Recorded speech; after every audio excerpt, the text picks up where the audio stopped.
आज इंदौर में supreme court bar association के अध्यक्ष डॉक्टर अग्रवाल ने एडवोकेट प्रोटेक्शन एक्ट लगाने और जजों की कमी को दूर करने के लिए मांग रखते हुए प्रेस क्लब में प्रेस वार्ता की। डॉक्टर आदिश सी अग्रवाल ने बताया कि उन्होंने भारत के वकीलों की सुरक्षा के लिए एडवोकेट प्रोटेक्शन एक्ट लाने की बात रखी। उन्होंने बताया कि यह मांग भारत सरकार से 1.5 वर्षों से की जा रही है, पर अभी तक सरकार ने ये एक्ट लागू नहीं किया है। उन्होंने बताया कि जज की कमी के कारण कोर्ट में पेंडिंग केसों की संख्या बढ़ रही है। साथ ही उन्होंने यह बताया कि एडवोकेट प्रोटेक्शन एक्ट लाने के लिए नवंबर में पूरे भारत की हाई कोर्ट एसोसिएशन और सेशन कोर्ट एसोसिएशन के प्रधान मीटिंग बुलाएंगे, जिससे सरकार पर यह एक्ट लाने के लिए दबाव बने।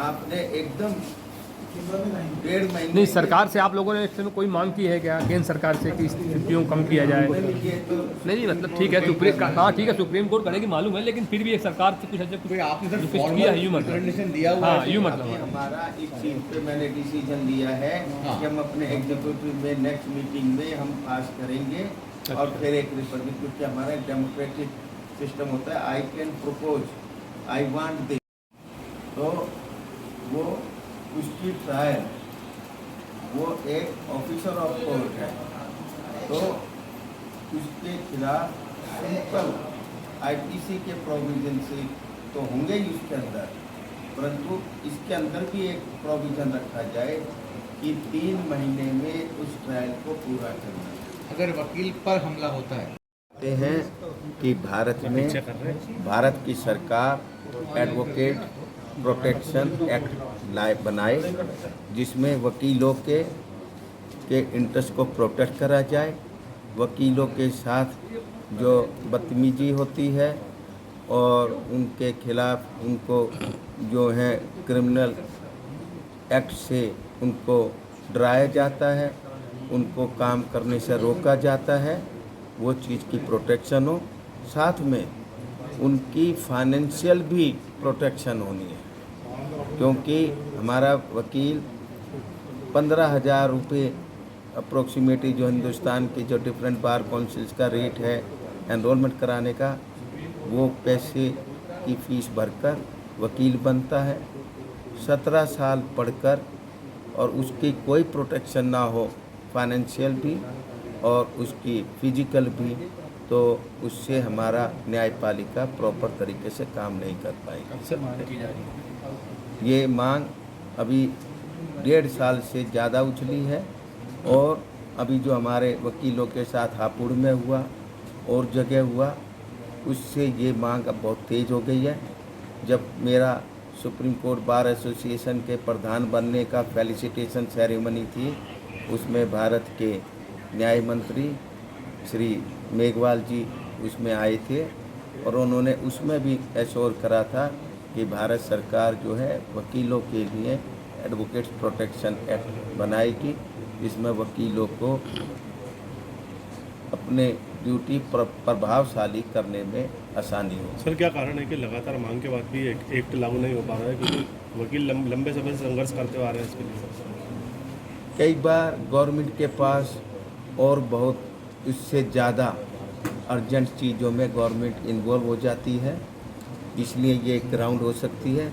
इसलिए सुप्रीम कोर्ट बार एसोसिएशन नवंबर में सारे हिंदुस्तान की हाई कोर्ट बार एसोसिएशन और सारे डिस्ट्रिक्ट बार एसोसिएशन के प्रधान और general secretary, president and general secretary की एक मीटिंग बुला रही है, ताकि गवर्नमेंट पे एक ज़्यादा इफेक्टिवली असर पड़े और वो जल्दी से जल्दी उसी टाइम का, और हमने चिट्ठी भी भेजी है कि ये होना चाहिए। बार काउंसिल ऑफ इंडिया ने भी बोला है। बार काउंसिल ऑफ इंडिया हमारी एपेक्स बॉडी है, उसके अंदर अभी प्रधानमंत्री जी विज्ञान भवन में आए थे और होम मिनिस्टर भी आए थे, परंतु और ज़्यादा प्रेशर डालने के लिए जो है ये मीटिंग बुलाई जा रही है। सुप्रीम कोर्ट में कोई रिट फाइल हुई है क्या? नहीं, ये रिट फाइल करना वकीलों का ये ठीक नहीं होता।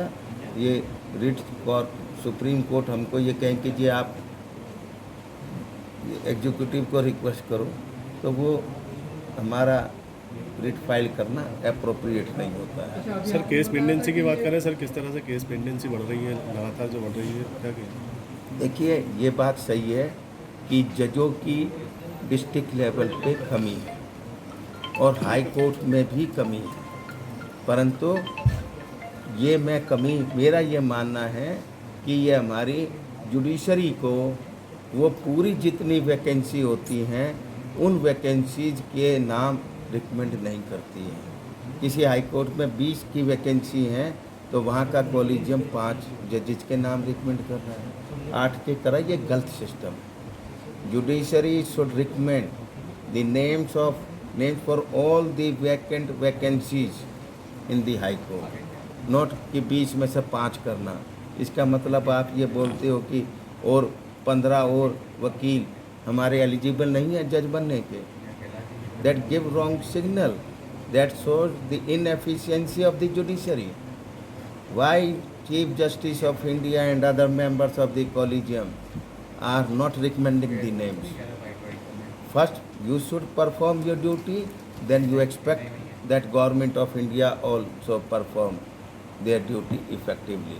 अच्छा ये कॉलेजियम सिस्टम को लेकर भी सिस्टम में सुधार होना ये चाहिए कि जिनके नाम वो सोच रही हैं उनके नाम पब्लिक में देने चाहिए। जो हम सीनियर एडवोकेट बनाते हैं, जिनकी एप्लीकेशन आती हैं, आप उनके नाम तो पब्लिक में अपनी वेबसाइट पे लगा देते हैं, ताकि इसलिए लगा देते हैं किसी को इन वकीलों के बारे में शिकायत है। आप उन वकीलों के बारे में तो शिकायत पब्लिक से, वकीलों से आप मांग रहे हो जो केवल सीनियर एडवोकेट बनने। आपको जो जज बना रहे हो, जिनको जल्दी से हटा नहीं सकते, जो कि भारत की जुडिशरी के, हायर जुडिशरी के एक इंटीग्रल पार्ट होंगे, उनके बारे में वकीलों से या जनरल पब्लिक से भी अगर आप उनके बारे में वेबसाइट पे उनके बारे में कि हम इन आदमियों के बारे में, इन वकीलों के बारे में हम हाई कोर्ट जज बनाने की या सुप्रीम कोर्ट जज बनाने की सोच रहे हैं, तो वो बहुत अच्छा होगा। ताकि इसमें जो कई बार हमारी आईबी के पास इंफॉर्मेशन नहीं होती है, तो वो इंफॉर्मेशन आम पब्लिक, हमारे वकील साहिबान भी दे सकें और उसके बाद उनकी इंफॉर्मेशन के बेसिस पे आईबी इंक्वायरी होकर एक सही जजों का, जिनके खिलाफ बिल्कुल क्लीन, जिसका बैकग्राउंड हो, वो सेलेक्ट करने में आसानी हो। क्या सरकार